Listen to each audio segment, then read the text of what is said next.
day 4 of our staggering. Join me for another hike.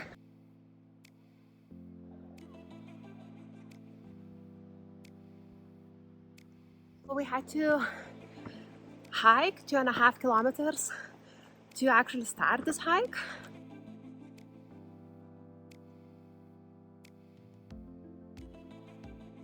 Gosh, the views are here are just insane. And the best part is, I get to wake up to this every day. And I don't think I'll ever get used to it. I'll never stop feeling grateful for views like this. If you watched my previous vlog, we didn't make it from the hike in daylight. So today we are on the same mission. We're gonna try to come back in the daylight. Although today's hike is a lot longer, partially because we had to walk 5 extra K to get to the trail and from the trail. So wish us luck, because I didn't enjoy hiking in the dark, especially in that forest part. Also, Thomas' speed is so much faster. He hikes so fast, so I always feel like I'm miles behind. And I think we're doing the first one here.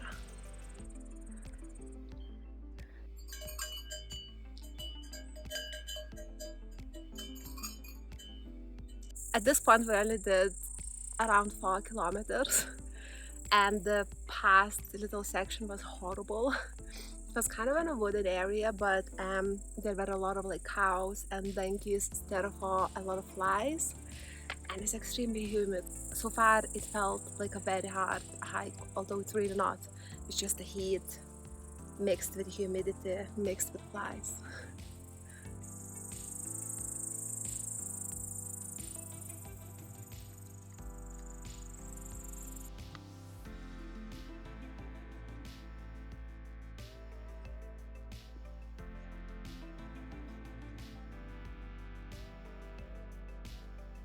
Yeah, not a fan. This hike feels absolutely brutal. It's just never-ending steepness. Instead of talking nonsense, let me share the views.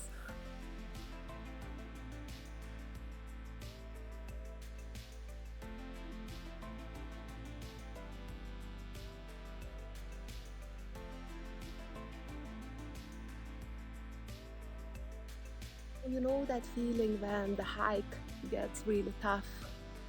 Your pace is slowing down and the joy turns into a suffer. And then you see suddenly a summit. At the top of your head, deep down, you know it's a fall summit, but the hope is there.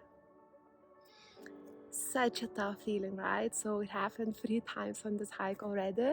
Like I see at the top, and I'm just like, there's no way we're at the top, because I know the elevation that we still need to make. I know the timing, how long approximately it's gonna take, but the hope is there.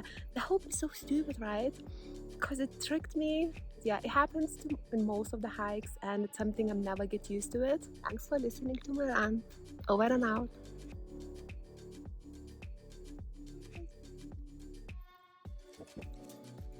If my ultimate summit, aka the lake, is not over there, I'm turning around. I had enough. It is officially like a 5th fall summit that was, and that made me really upset, because just right now, at that point, I was sure I'm stepping into that lake. I was so excited. I'm just like, get your camera ready to film this, amazing entrance.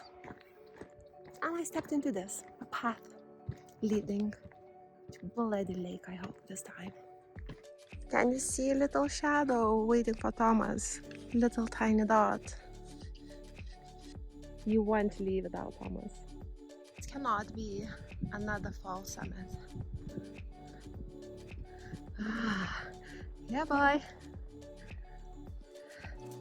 The start of the show.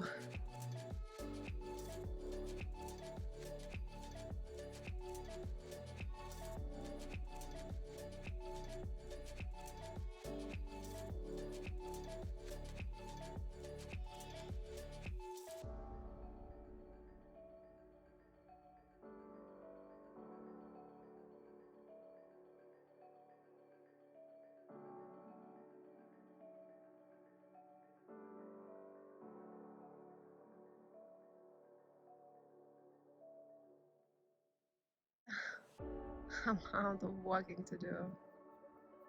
We are 8 kilometers down and we still haven't even reached the lake yet, so we still have a little bit to go. Kind of thinking we made the wrong decision to do this hike after work. Looks like we're probably gonna come back in dark again.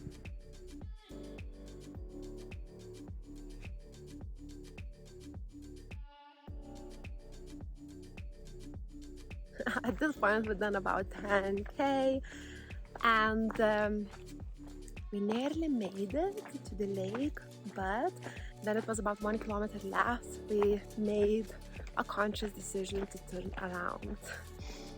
We just couldn't justify keep going, knowing how little of daylight we have left and knowing that we couldn't even chill, you know, by the lake. We would just have to go in, see it up close, turn around. So we decided to save those 2 kilometers and just keep going. It is past 8 now, and we're glad we made this decision. This hike proven to be a lot more challenging than expected. We still have about 9 kilometers to go. I guess this is how you have to balance your van life when you have a full-time job, right? You can only adventure after work, even if that means you have to come back in dark. Just look at that sunset.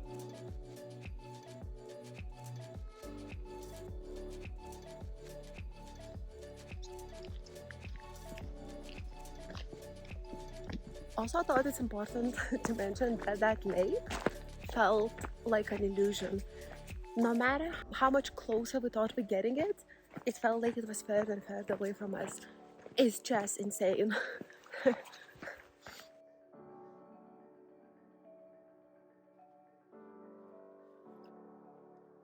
Okay, we have a last push, just about 2.5 kilometers all the way up. Exhausted is not even a word I can use. I'm so tired. I'm so tired.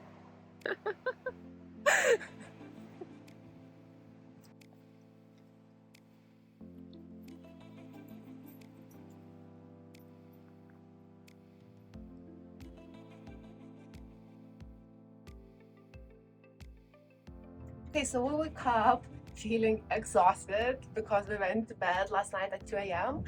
And as it's Saturday, we slept in and we decided to take a cable car to a free little peaks. And so we're splashing the money, which we don't normally do. We're spending around 100 euros for this. And there's additional 100 euros if we want to go to the highest point, which is at around 4,000 meters. So we'll see if we have time for that. But yeah, today is no elevation for our feet.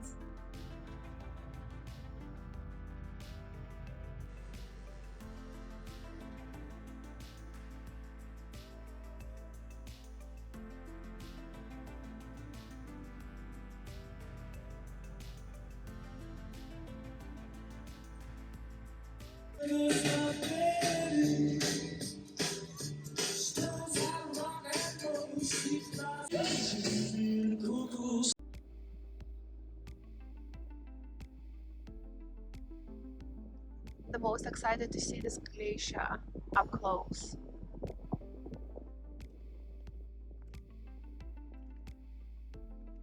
So we had every intention to go hiking today, but we've been hiking for the past 4 days and I woke up with really sore legs, and Thomas has always found a solution to take ski lifts. Can somebody please explain me what the forecast works here? It's supposed to be up to 19 degrees Celsius. It's boiling hot. How is that possible?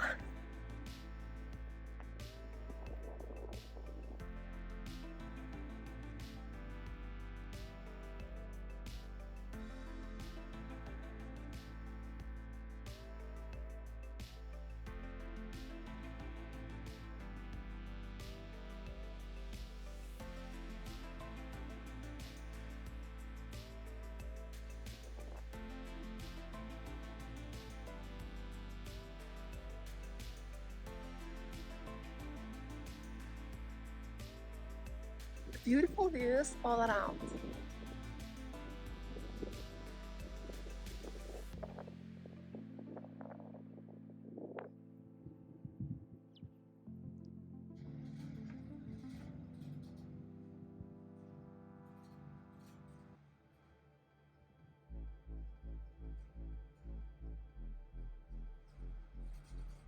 breakfast with the best view.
So this is our last stop. All the layers are on. A lot of snow. People are skiing. The ice climbing. It's crazy. It's a different world to me. I never seen a skiing resort active in August, so it's crazy. The highest point would be there, and that's an extra 50 euros per person to get, and you would be about 4,000 meters high. It's August, you guys. Like, my brain is like, what?